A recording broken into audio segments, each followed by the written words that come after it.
জানো তো, বাড়ি অফিস আর অফিস বাড়ি, এই সার্কেলটার মধ্যে বেরোনো হয় না বললে ভুল বলা হবে। বন্ধুদের সাথে টাইম কাটানো হয় না। তাই দীর্ঘদিন ধরে আমরা প্ল্যান করছিলাম একটু মিট আপে যাবো। আর এই মিট আপের প্ল্যান করতে করতে কিছুতেই সাকসেসফুল হচ্ছিল না। তাই ঠিক করলাম খাওয়া দাওয়াটাকেই মাধ্যম ধরা যাক। তাই একটা সন্ধ্যায় প্ল্যান করে পৌঁছে গেছিলাম বিগ বসে।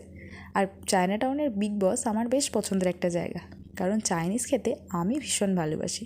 তারপর গিয়েই অর্ডার করেছিলাম আমাদের পছন্দ মতো একটা স্টার্টার। এই স্টার্টার খেতে খেতে গল্প করতে করতে প্রায় ভুলেই গেছিলাম আমাদের মেন কোর্স খাওয়াও বাকি আছে।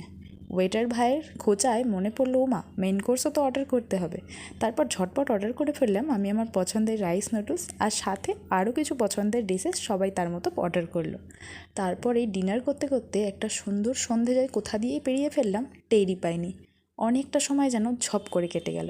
এভাবেই কাটলো আজকে সানডেটা। যদি ভিডিওটা ভালো লাগে like, comment, share and subscribe করো।